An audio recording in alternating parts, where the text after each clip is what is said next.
মারছে? কে? ওকে, চলো চলো। মুস্তাদকে কে মারছে? চলো চলো।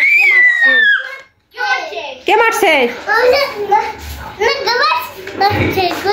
কোলবালিশ মারছে? কোলবালিশ মারে কেমনে? কে মারছে? কে মারছে? এই খাটের উপর ফালাবা না। হ্যাঁ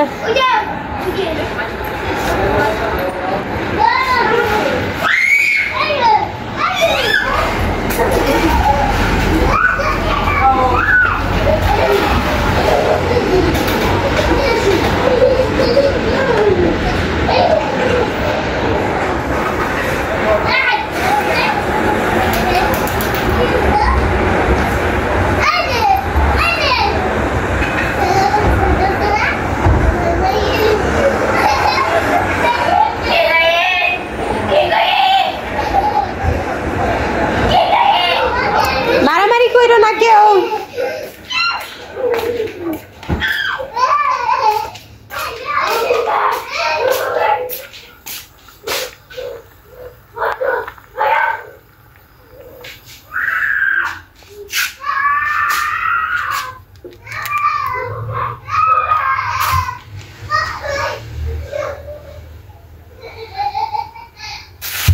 এরা ইরা দুষ্টামি করো না। এই মশলাগুলো বাটবো আর হচ্ছে বুড়ি রান্না করতেছি আজকে, শুধু ভুড়ি আর ডাল দিয়ে রান্না করে খাবো।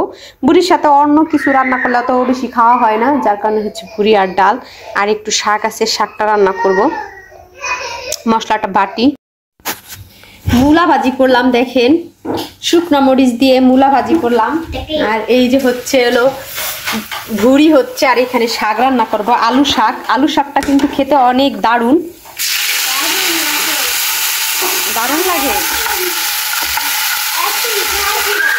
মানে এই আলু শাকটা রান্না করলে প্রচুর সবুজ হয়, যতই জ্বালান যতই কিছু করেন। কিন্তু অন্যান্য শাক কিন্তু এরকম না, জ্বালাইলেও মানে লাভ হয়ে যেতে চায়, কিন্তু আলু শাকটা যতই জ্বালান সবুজই থাকবে।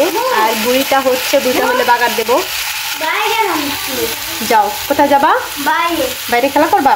যাও মুস্তাদ, যাও যাও। রাত্রিবেলা অনেক দিন পরে রাত্রিবেলা বের হইলাম হলো জিহান আর ইরাকে ঘোরানোর জন্য। ইরা, এই যে ইরা আর হচ্ছে জিহান দুজনে মিলে ঘুরতে বেরোইছে। আর ভালোই কিন্তু শীত পড়েছে, ভালো মানে অনেক শীত পড়েছে, প্রায় জ্যাকেট ফুল জ্যাকেট মানে মোটা জ্যাকেট পরার মতো শীতই প্রায় পড়েছে। তো এই যে না না না না গরম, এই শীত না খুইল না, ঠান্ডা লাগছে না? এরকম করে থাকো, এরকম থাকো। এই যে পিকলো